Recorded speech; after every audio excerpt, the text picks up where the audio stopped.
Safe bang bumili ng subdivided lot na mother title lang? Safe bang bumili ng subdivided lot na mother title lang ang pinakita sa iyo?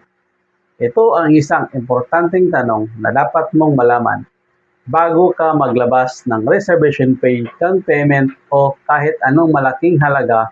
Maraming buyers ang na-attract sa subdivided lot dahil kadalasan ay mas affordable ang presyo. Pero ang tanong, legal ba at property documented ang lot na binibili mo? Kaya sa video na ito, pag-usapan natin kung ano ang dapat mong i-check kapag mother title lang ang hawak o pinakita ng seller. Number 1, ano ang mother title? Una, ano ba ang ibig sabihin ng mother title? Ang mother title ay isang original title na sumasangkop sa isang malaking property. Halimbawa, may isang property na 1,000 square meters, hinati ito ng owner. Ito ay several smaller lots, halimbawa 100 square meters bawat isa. Ang original title para sa buong 1,000 square meters ang tinatawag nating mother title. Kapag binili mo ang isa sa mga subdivided lots, kailangan mong malaman kung ang subdivision at ang specific lot na binili mo ay property documented at legally recognized. Number 2, safe ba magka-mother title lang? Ang sagot, hindi natin dapat sabihin na automatic na unsafe, pero hindi rin automatic na safe. Ang pagkaroon ng mother title ay hindi sapat para mabisa nating okay na agad bumili. Bakit? Dahil kailangan mong i-verify kung ang subdivision ay property approved, kung ang tama ang boundaries ng lot, kung may authority ang seller na nagbebenta at kung may problema o annotation ang mother title. Kaya ang golden rule, huwag bumili dahil lang may title. I-verify muna kung ang title at subdivision documents ay tugma sa property na binibili mo. Number 3, check the original title o na humingi ng copy ng title at i-verify ito sa Registry of Deeds. Tignan kung sino ang registered owner. I-check din kung may mortgage, adverse claim, less pendant, restriction o iba pang annotation. Importante ito dahil maaring may existing obligation o legal issue ang property na maaring makaapekto sa transaction. At tandaan, ang photocopy lamang ang title ang galing sa seller is not enough.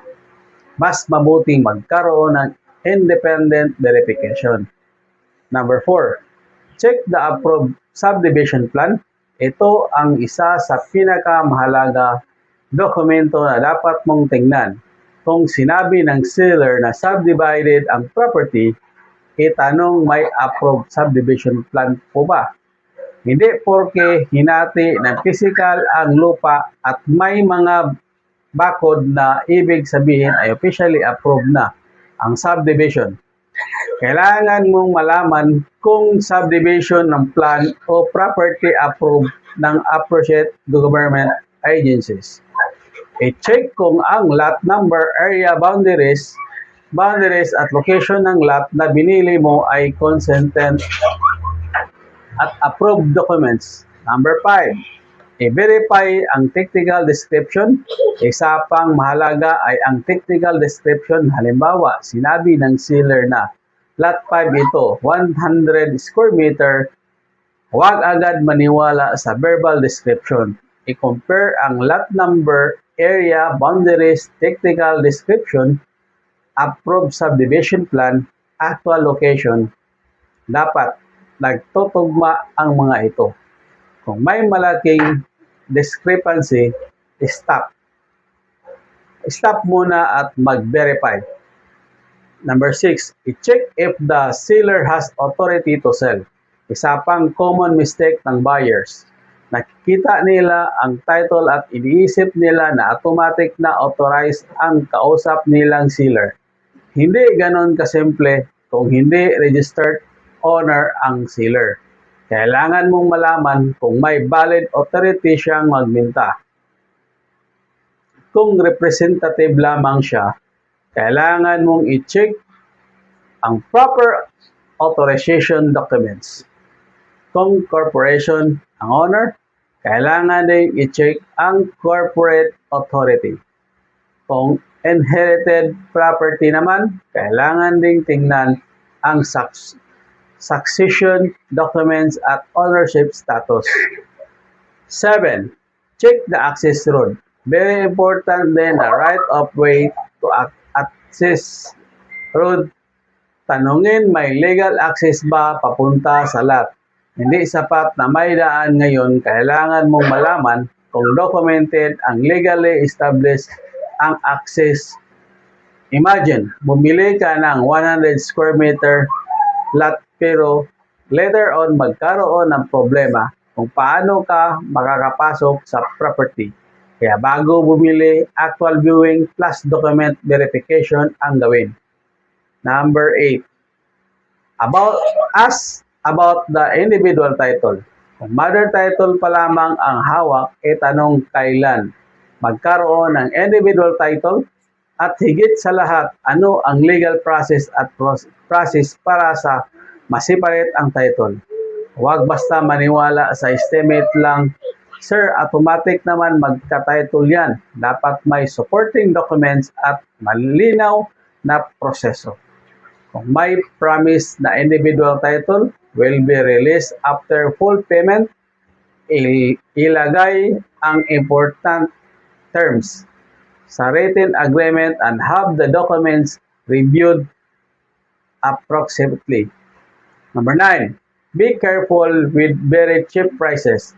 Red flag kung sobrang baba ang presyo kumpara sa market value. Hindi ibig sabihin na scam agad kapag mura, pero dapat mas maging curious ka. Tanungin bakit mura, may problema ba sa title, may access issue ba, mother title pa rin ba, may pending subdivision process, may unpaid taxes, may restriction. Remember, a cheap property is not always a good deal if the documents are problematic. Number 10, huwag magmadali sa pagbayad. Kapag sinabi ng seller, sir, ngayon lang ito, may ibang buyer na, reserve mo na agad, non-refundable ang reservation. Huwag magpadala sa pressure. You can say, I'm interested, but I want to verify the documents first before making a major payment. A legitimate transaction should allow proper due diligence. So, safe ba bumili ng subdivided lot na mother title lang ang pinakita? Ang sagot, posible pero kailangan ng masuring due diligence, hindi sapat. Ang mother title, i-verify ang title, i-check ang approved subdivision plan, i-check ang technical description, i-verify ang seller authority, i-check ang access road, at alamin ang status at process ng individual title. At kung malaki ang halaga ng property, huwag mahiyang mag-review ng documents sa Register of Deeds, appropriate government offices, licensed geotech professional at real estate lawyer. Depende sa issue ng kailangang i-verify. Tandaan, don't buy the story but only after you verify documents. Mas mabuting tumastos para sa due diligence ngayon kaysa mawala ng malaking pera pagkatapos kung may nakita kang subdivided lot na mother title pa lang, huwag agad magbayad. Verify first documents, everything. Then decide, follow me. Follow me for more practical real estate tips para mas maging knowledgeable, protected, at wise buyer ka sa pagbili ng property. This is Albert, the PRC accredited and issued registered. Don't forget to share, follow, like, and subscribe para updated ka sa mga real tips ko.